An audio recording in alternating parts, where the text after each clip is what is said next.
예, 안녕하세요. 예, 소방시설관리사 1차를 강의하는 유현종입니다. 자, 오늘은 소방 수리학 및 약재 역학 또는 소방 전기 과목에 대한 오리엔테이션 시간을 간단하게 갖도록 하겠습니다. 자, 소방 수리학, 약재, 소방 전기, 세 가지였죠? 어떻게 보면 뭐죠? 소방 수리학, 그 다음에 약재, 역학, 약재학이라고도 하죠. 네. 그 다음에 소방, 전기. 자, 이 두 번째 과목은요, 여러분이 소방설비, 기사, 기계랑 전기, 그리고 위험물, 이 산업기사를 공부를 많이 하신 분들은 이게 그렇게 어렵게 생각되지는 않을 겁니다. 왜냐하면 그때 다 공부를 많이 하셨기 때문에 이거는 그렇게 어렵다고 보기는 어렵고요. 그런데 같이 해야 된다는 거죠. 그게 어려운 겁니다. 그게 어려운 거죠. 같이 해야 된다. 그래가지고 총 25문제가 나오게 되는데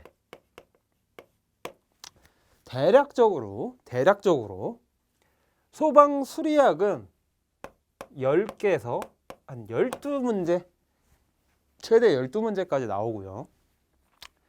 그 다음에 약재에 관한 문제는 최소 3개에서 5개는 나온다. 그리고 소방 전기 문제는 7개에서 9개 정도. 그러면 비율을 보시면요. 자, 소방 수리학 가장 중요하죠. 많이 나오니까. 그리고 1차뿐만 아니라 2차에서도 거의 소방 수리학을 이용해서 각종 소방 시설에 나오는 약재량을 구하고, 그 양을 저장하는 저장 용기에 병은 몇 개고, 뭐 펌프의 상사의 법칙은 어떻게 되고 동력은 어떻게 되냐, 뭐 이런 문제, 그런 문제들이 주로 나옵니다. 2차에서는. 그리고 특히 재현설비와 관련된 문제가 많이 나옵니다. 그래서 재현설비에 관한 거 아주 중요합니다. 화재 안전 기준뿐만 아니라 공기에 대한 수리학, 그 부분도 잘 알고 계셔야 돼요. 우리가 소화를 할 수 있는 설비가, 물을 방사해서 소화할 수 있는 설비가 있고요. 또 가스를 방출해서 소화하는 소화 설비가 있고, 또는 안전하게 피난하기 위해서 연기를 제어하는 제연 설비가 있다고요. 자, 연기는 기체입니까, 고체입니까, 액체입니까? 기체예요, 기체. 그래서 기체와 이 액체의 수리학적인 개념이 조금 틀립니다. 그래서 액체를 비압축성 유체라고 하고요. 기체를 압축성 유체라고 하죠. 압축성 유체라는 거는 온도나 압력에 따라서 부피가 아주 자유롭게 변해요. 그러니까 온도와 압력, 요것도 잘 알고 있어야 되는데, 액체는요, 온도랑 압력에는 좀 비례가 되지만 온도에 따라서 부피가 변하지 않는다고요. 변하긴 변해요, 액체도. 그런데 그렇게 크게 변하지 않는다. 우리 눈에 보이지 않게 변한다. 아주 조금 변한다. 그래서 비압축성이다. 얘는 압축성 유체다. 그러니까 당연히 뭐 밀도를 구하는 식도 틀리고요. 뭐 마찰 손실을 구하는 것도 좀 틀리겠죠.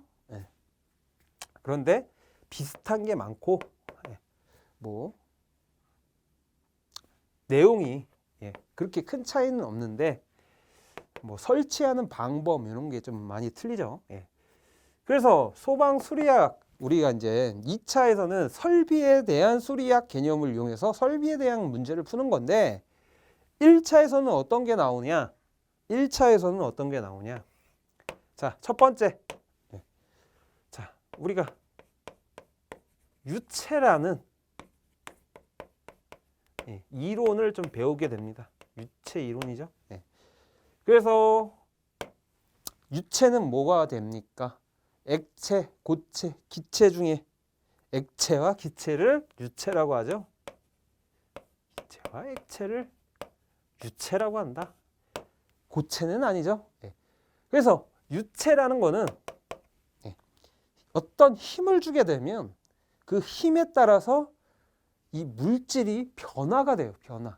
뭐 움직임을 갖는다든지 어떤 힘을 갖게 된다든지. 네. 그게 유체고요. 고체는요. 뭐 힘을 주면 뭐 부피가 변합니까? 예?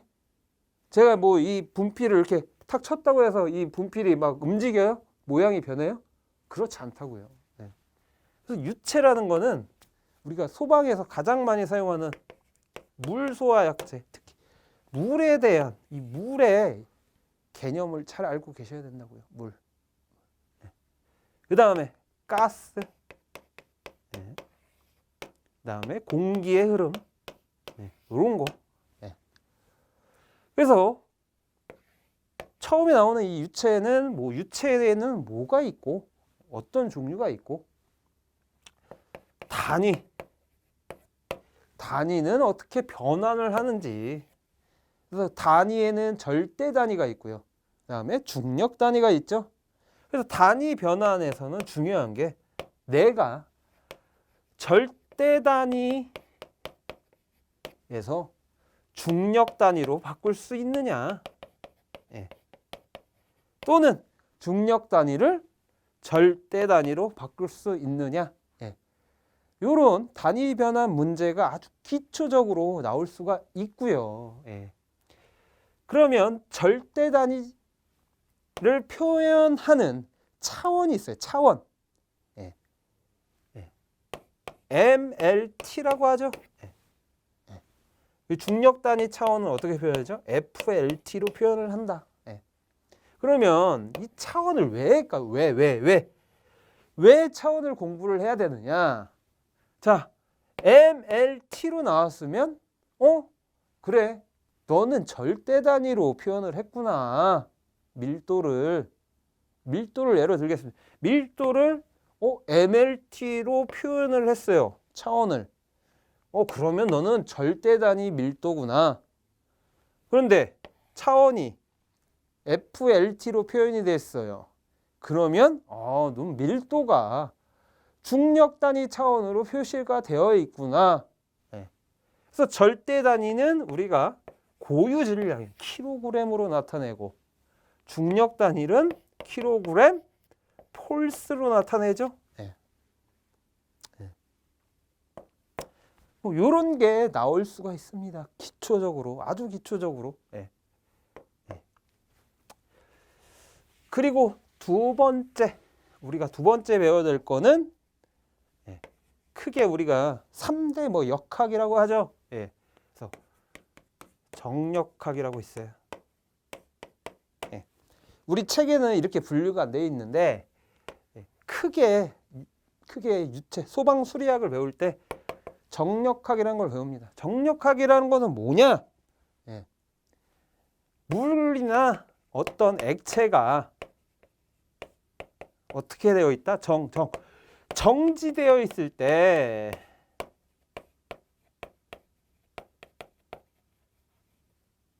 정지되어 있을 때 압력은 어떻게 되고 속도는 어떻게 나오고 그런 거를 구하는 겁니다. 그래서 우리가 가장 많이 볼 수 있는 질량 보존의 법칙 있죠? 그래서 유량을 구하는 식 Q는 A 면적 곱하기 속도 Q는 AV라고 하죠. 이 식이 가장 중요합니다. 이거를 뭐라고 하냐? 부피 유량이라고 한다. 부피 유량. 왜냐? 얘는 면적이 때문에 미터 자승이고요. 속도는요? 미터 퍼 세크죠? 이거 두 개를 곱하게 되면 미터 3승이 나오잖아요. 그래서 시간당 얼마만큼의 부피가 이동을 했느냐? 네.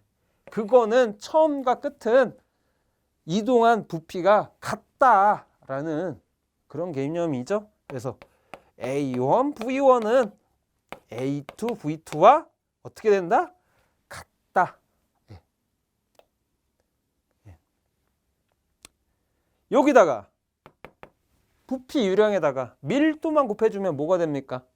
질량유량이 된다. 질량유량. 예. 킬로그램 퍼 세크. 시간당 몇 킬로가 움직였느냐. 그거는 보존이 된다. 처음에 있던 양이 다음 배관을 통해서 흘렀어요. 배관을 통해서 흘렀는데 이 배관이 막 크고 좁은 데서 이렇게 넘어갔어요. 그래도 처음에 1초 동안 가지고 있는 그 물질의 질량은 다음에 가도 변하지가 않는다. 알았죠? 그리고 여기다가 감마라는 비중량을 곱해주면 뭐가 됩니까? 중량유량이 된다. 중량유량. 우리 여기서 밀도와 비중량의 관계를 꼭 알고 계셔야 돼요. 네. 밀도와 비중량은 엄연히 틀린 값이에요. 틀린 거예요. 틀린 거. 이게 뭐 같다고 생각하시면 안 돼요. 뭐 밀도, 물의 밀도 1000이다. 물의 비중량도 1000인데 같은 거네. 이렇게 생각하시면 안 된대요. 엄연히 다른 값이다. 아시겠죠? 네. 다른 값이다라는 걸 좀 알고 계셔야 된다. 네. 그리고 이런 정역학에서는 압력을 구하는 게 가장 중요합니다. 압력. 압력은 뭐죠? 단위 면적당 힘. 단위 면적. 1제곱미터 안에 힘을 주게 되면 그게 압력이라고요. 네. 그럼 힘은 뭐가 되겠어요? 여기서 F는 여기 넘어가니까 압력 곱하기 면적하면 힘이 나오겠죠? 우리가 힘은 뉴턴으로 나타내고요. 네. 네. 이렇게 정지되어 있는 물질의 압력과 그 압력에 따라서 내가 이런 수조에 여기 밑에 구멍을 뚫었어요. 그러면 여기서 물이 어느 정도의 속도로 나오게 되느냐? 그래서 토리첼리 공식이라고 하죠. V는 루트 EGH다. 이런 식이 어떻게 나왔는지 하나하나씩 증명을 다 해줄 거예요. 제가. 왜냐? 2차에 나올 수가 있다니까요. 토리첼리 공식을 베르노이 방정식을 이용해서 증명해라. 이런 문제가 나올 수가 있습니다. 그래서 꼼꼼하게 옛날에는 그냥 외웠잖아요. V는 EGH, 루트 EGH구나. 왜 이렇게 나왔는지 그런 것까지 좀 알아보고요. 또 이제 압력은 항상 위에서만 누르는 게 아니에요. 하나의 점이 있으면 모든 방향에서 압력은 받게 된다. 그래서 압력과 관련된 뭐 파스칼의 원리, 유압계죠. 파스칼의 원리는 또 뭐 어떻게 되고, 그런 거를 이제 배우게 되고요. 또 부력은 어떻게 계산하냐? 부력은 뭐냐? 부력은 뭐냐? 이런 것까지 이제 깊숙하게 들어가고요. 또 추가적으로 뭐 표면 장력하고 모세관 현상은 뭐냐? 그런 거 이제 뭐 부력이나 모세관 현상 이런 거는 2차에 안 나오는데 이 압력과 관련된 거 대기압 있잖아요. 대기압. 표준 대기압의 압력 1atm은 몇 킬로그램 폴스 제곱 센티미터냐? 요런 거는 꼭 알고 계셔야 된다. 암기를 하셔야 돼요. 1.0332 킬로그램 폴스 제곱 센티미터다. 수온으로 나타내면 얼마냐? 760ml Hg다. 네. 뭐 이런 표준 대기압의 값, 이거는 꼭 알고 계셔야 돼요. 기초 중에 기초입니다. 이거 모르면요 1차, 2차 다 못 풀어요. 알았죠? 예. 요런 거를 배우게 되고요. 정력학에서는. 예. 그 다음에 세 번째는 뭐냐? 세 번째는 동력학이에요. 동력학. 자, 동력학에서는 뭘 배우냐? 마찰 손실. 즉 동력학은 뭐냐? 정력학은 가만히 있는 정지된 물체고요. 동력학은 움직이는 물체. 움직이는 물체는 어떤 특징이 있느냐? 물체가 배관을 통해서 움직이는데 그 배관에는 이 배관 사이에 이 점성 때문에 마찰이 생긴다고요. 마찰. 그러니까 흐름을 방해하는 거죠. 마찰이. 흐름을 방해하는 성질이 있기 때문에 그 흐름을 방지하는 마찰 손실을 압력으로 표현을 하고요. 그래서 최초에 있는 그 압력을, 이 손실된 압력을 빼주는 거죠. 그래서 최종 방수구로, 옥내소화전 방수구로 방출되는 소화수의 압력은 얼마냐 막 있는 거를 배우는 거예요. 그래서 압력이 법으로 규정되어 있는 압력에 미달이 된다. 그러면 뭘 해야 됩니까? 펌프를 설치를 해가지고 압력을 높여줘야 된다. 요런 겁니다. 요런 거. 아시겠죠? 그래서 마찰 손실을 구하는 식, 하젠 윌리엄 식이 있죠? 하젠 윌리엄 식은 물에서만 적용이 가능하다. 그래서 델타 P 손실된 압력이에요. 킬로그램 폴스 제곱 센티미터는 어떻게 되죠? 6.174 7이에요. 7 174 곱하기 10의 5승에 C의 1.85에 Q의 4.87 그 다음에 죄송합니다. Q가 아니죠? D죠. D의 4.87에 Q의 1.85죠. 저도 오랜만에 해보니까 까먹는다고요. 오랜만에 하면 까먹어요. 계속 써보고 계속 해야 됩니다. 알았죠? 곱하기 L 길이죠. 배관의 길이.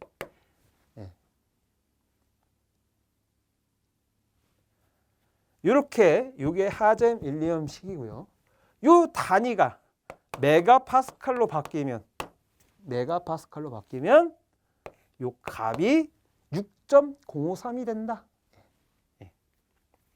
그리고 10의 4승이 된다. 뭐 이런 것도 알고 계시면 좋겠죠. 그런데 요거 하나만 알고 계셔도 충분합니다. 근데 물에서만 적용이 된다. 물에서만. 그 다음에 하젠 윌리엄 식이 있고 또 마찰 손실 구하는 식이 뭐가 있죠? 달시 웨이버식. 뭐 달시식이라고 하죠.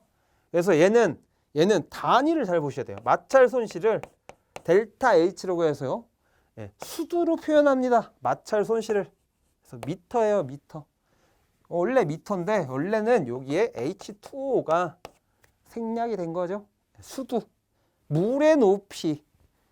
마찰 손실된 압력을 물의 높이로 표현한 거예요. 물기둥의 높이.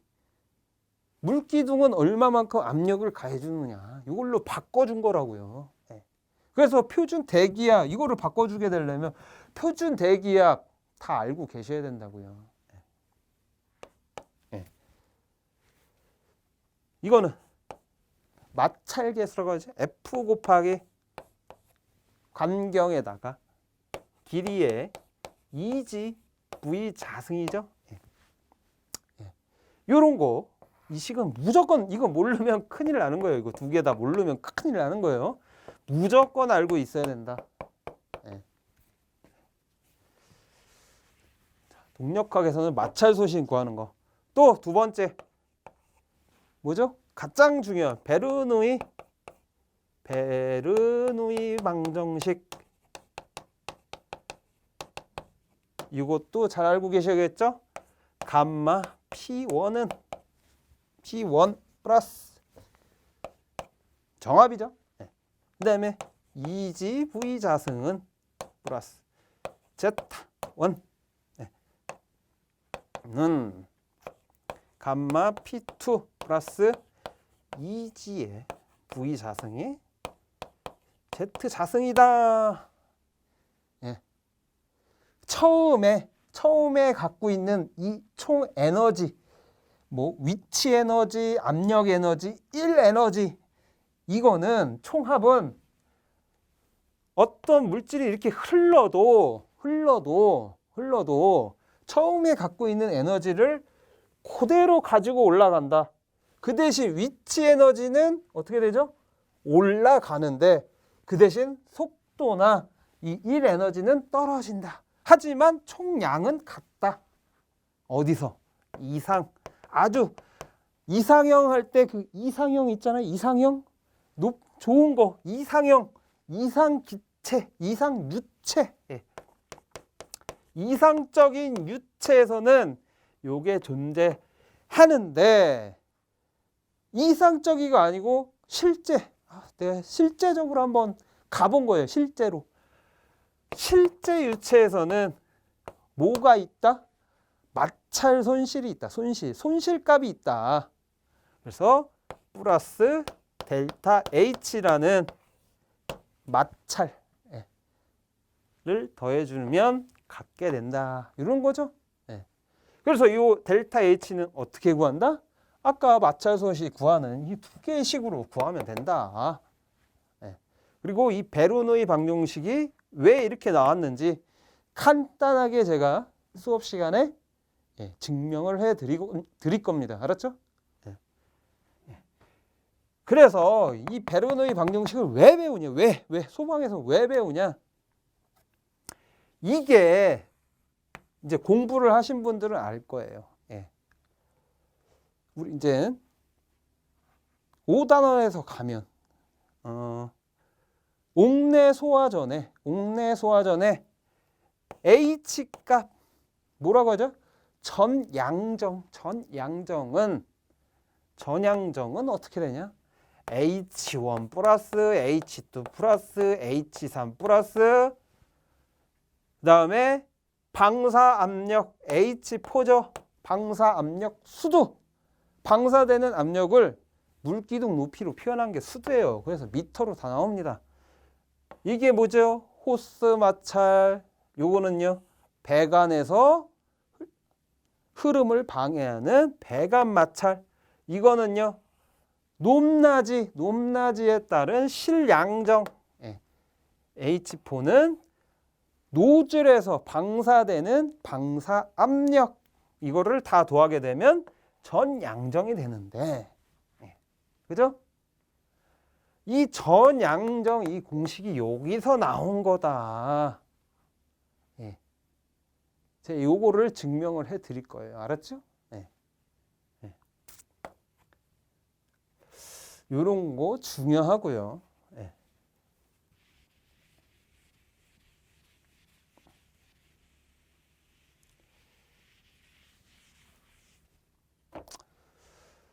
동력학은 이 정도까지만 좀 보시면 되겠고요. 그 다음에 네 번째는 펌프와 관련된 거. 자, 마찰 손실 때문에 압력이 모자라요. 법에서 규정하고 있는 방사압력, 옥내 소화전의 방사압력 얼마죠? 0.17 메가파스칼 이상, 0.7 메가파스칼 이하의 압력이 나와야 된다. 노즐에서. 그거를 규정 방사압력이라고 해요. 그래야지만 소화가 될 수가 있는 거예요. 규정 방사압 안에 있어야지만. 그러면 규정 방사압이 너무 높거나 낮게 되면 어떻게 해야겠습니까? 펌프를 이용해 가지고 압력 조절을 해야 된다 이거예요. 펌프가 뭐라고요? 압력 높여주는 거예요. 압력 높여주는 거. 그래서 밑에 있는 이 수조에서 물을 끌어들여 가지고 규정 방사 뭐 스프링클러 헤드면 요 헤드에서 규정 방사압 또는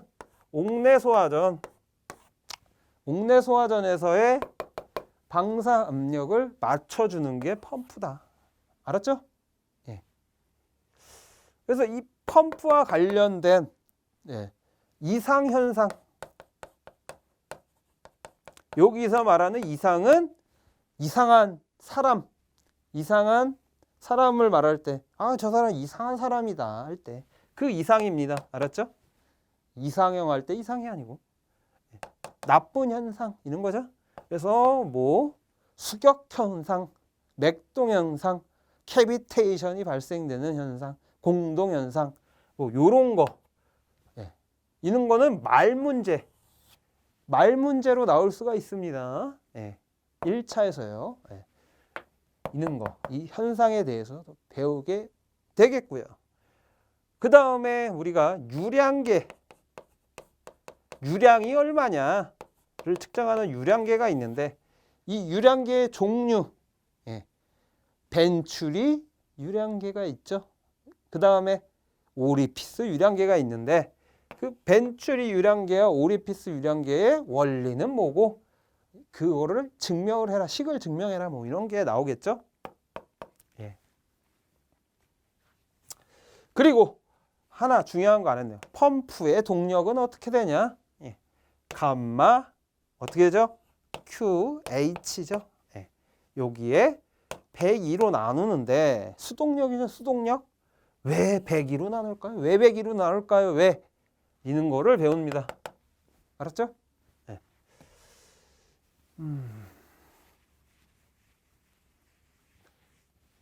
그리고 마지막 5번째는 연력학인데, 우리가 연력학은 화재 역학에서도 배웠죠.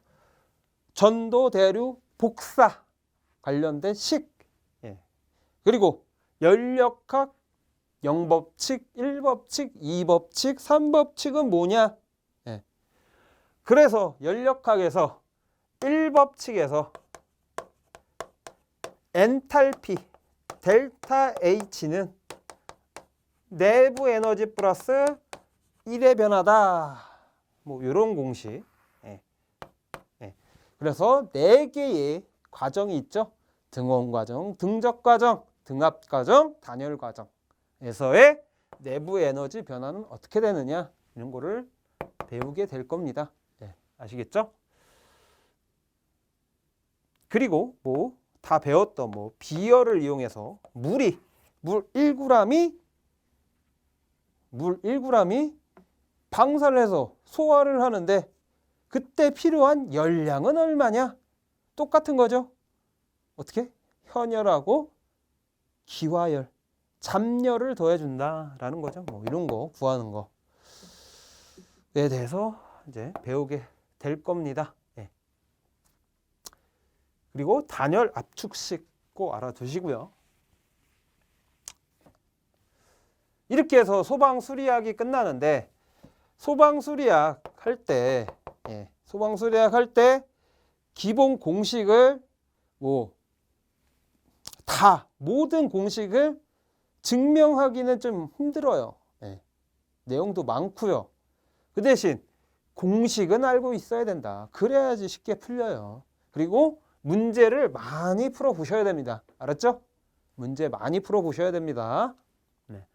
그래서 소방 수리학만 잘해도 과락은 면할 수 있다고요. 그 다음에 약제역학은 뭘 배우는 거죠?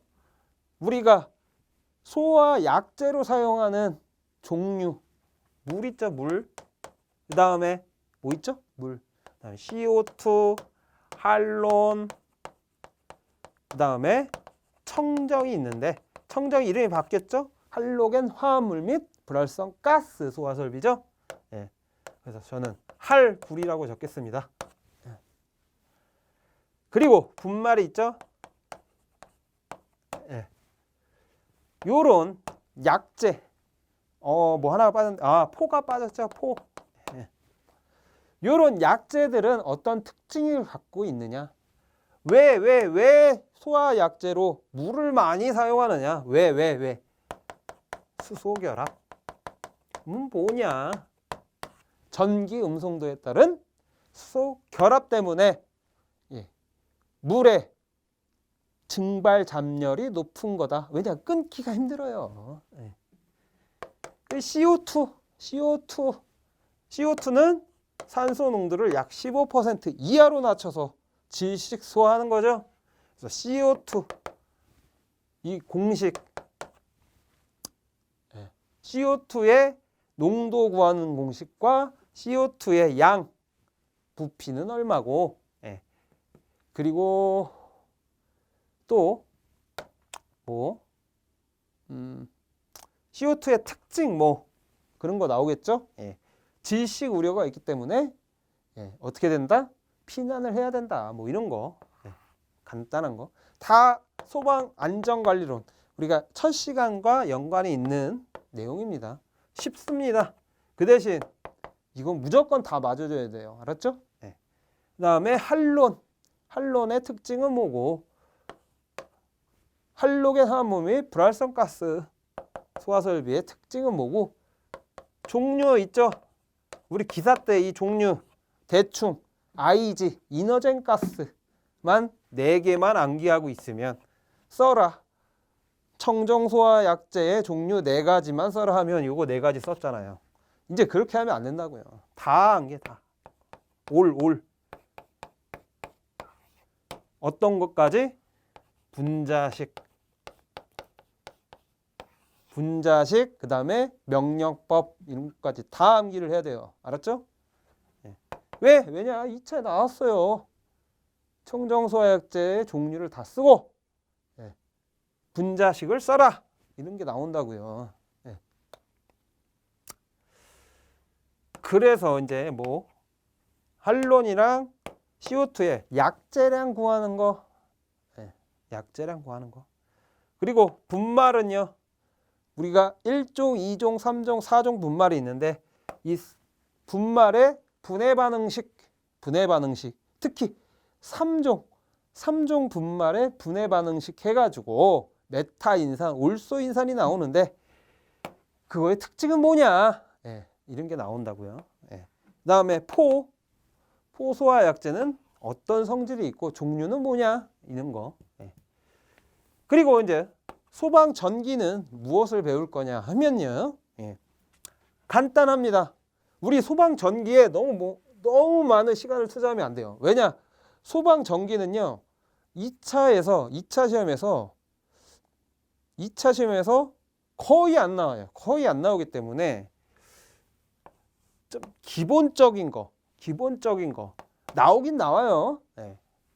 기본적인 직류 또 교류는 무엇이고 그리고 자기약에서 전개는 뭐고 그 다음에 자개는 뭐냐 그리고 패러데이 법칙은 뭐고 전동기 우리 펌프가 왜 돌아가는지 전기를 주면 막 돌아가잖아요. 그게 왜 돌아가는 건지 그는 원리 전동기의 원리 이런 거 그리고 우리가 에비전으로 사용하는 축전지의 원리에 대해서도 알고 계셔야 되고요. 그리고 이 직류, 교류 요거에 관련된 이론 문제를 좀 많이 풀어 보셔야 됩니다. 그래서 전류와 전압, 저항 또는 임피던스, 전류, 전압과의 관계 해서 전력을 구하죠. 이 전력에 대한 내용 그리고 추가적으로 전압 강화 공식은 뭐가 있느냐 이런 거 그리고 설비 기준이죠. 그리고 접지 공사에는 무슨 공사 4가지가 있죠. 접지 공사는 뭐고 그리고 절연 저항 값은 전압에 따라서 몇 메가 옴이 되느냐 뭐 이런 표가 있어요. 예.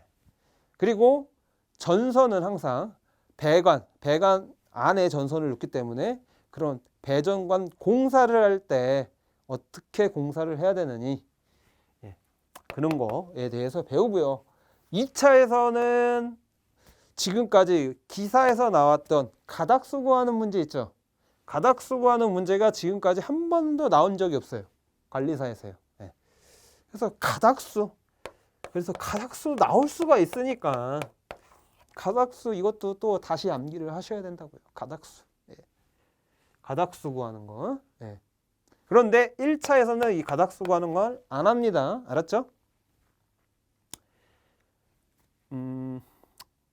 요 정도까지만 소방 전기를 해 주시면 되겠고요. 소방 전기 참 까다로운 이론입니다. 그래서 소방은요, 화학도 해야 되고, 역학도 해야 되고, 전기도 해야 되고, 그런데 이거를 너무 깊숙이는 안 한다고요. 되게 기본적인 이론만 한다라는 거.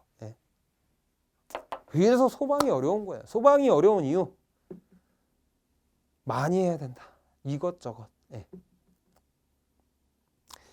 자, 이렇게 해가지고 소방수리학에 대한 OT를 끝났고요. 자, 소방수리학에서 가장 중요한 거는 문제를 많이 풀어 보셔야지만 1차에서 고득점을 받을 수가 있고요. 또 2차와 아주 밀접한 관계가 있기 때문에 중요한 내용은 좀 공식하고 그 공식을 어떻게 하는지 유도하는 것까지 암기 노트에 적으셔서 그 원리를 정확하게 이해를 해 주셔야 됩니다. 이해를 하고 공식을 암기를 하셔야 됩니다. 꼭 그냥 무작정 기사 때처럼 공식만 암기하면 이제 안 된다. 그래서 문제를 많이 풀어 보시고요. 시간이 되시는 분들은 저는 요거를 추천드려요. 기사 시대고시에서 나오는 소방시설 기사책 실기죠. 실기. 그 실기에 나왔던 거 그 문제들을 처음부터 한번 끝까지 한번 풀어보세요. 어려워요. 기사 문제도. 실기. 그 정도만 다 푸실 줄 안다면 2차에서 나오는 계산 문제는 거기서 조금만 응용하시면 되니까. 저는 지금은 2차 책을 사서 풀어보는 것도 좋지만 기사책, 특히 기계에서의 2차 책을 사가지고 다시 과년도 위주로 많이 문제를 풀어보시기 바랍니다. 올해가 지나기 전에 문제를 풀어보시는 것도 좋고요. 시간이 더 되시는 분들은 전기까지 사가지고 전기에서 실기 있잖아요. 기사 실기 문제를 처음부터 끝까지 쭉 풀어보시는 게 가장 좋은 방법이라고 생각을 하고요. 그리고 또 제일 중요한 게 하나 빠졌네요. 소방수리학은 계산기 없이는 절대 안 된다. 이제 소방시설 관리사를 이제 공부하시는 분들은요, 계산기 하나는 공학용 계산기예요. 뭐 저기 슈퍼마켓에서 쓰는 그 계산기가 아닙니다. 공학용 계산기를 좀 돈을 좀 투자해서 사셔야 돼요. 알았죠? 계산기 없으면 끝입니다. 어떤 거랑 같은 거냐면 전쟁 가는데 총 안 들고 간 거랑 똑같아요. 계산기 안 들고 가는 거는. 한 번은 이제 2차 시험이었는데 점검 실무에서 점검 실무는 계산 문제 안 나오니까 계산기 뭐 가져갈 필요 없잖아. 이러신 분들이 많아요. 그죠? 그런데 이제 117회 때죠. 117회가 아니고 17회 때죠. 17회 때 점검 실무에 계산 문제가 무지하게 나왔습니다. 그래서 탈락하신 분들이 많았죠. 그러니까 계산기는 무조건 갖고 다녀야 된다. 제가 이제 갖고 다녀야 되는 거 두 가지 있다고 했죠. 화재 안전 기준, 뭐 컴퓨터로 프린트해서 뽑으셔도 되는데 그냥 책 한 권 사시는 게 좋고요. 예. 또 계산기 두 개는 항상 공부하실 때 가방 안에 꼭 들어 있어야 된다. 알았죠? 기본서와 화재 안전 기준, 계산기는 꼭 갖고 있어야 된다. 그리고 펜, 예, 연습장 꼭 쓰시면서 공부를 하셔야 돼요. 꼭. 예. 쓰면서 암기를 해야지 머릿속으로 막 그냥 암기하면 힘들다고요. 예. 자, 이렇게 해서 소방 수리학에 대한 OT를 마치도록 하고요. 예, 많이 문제 풀어보시기 바랍니다. 예, 감사합니다.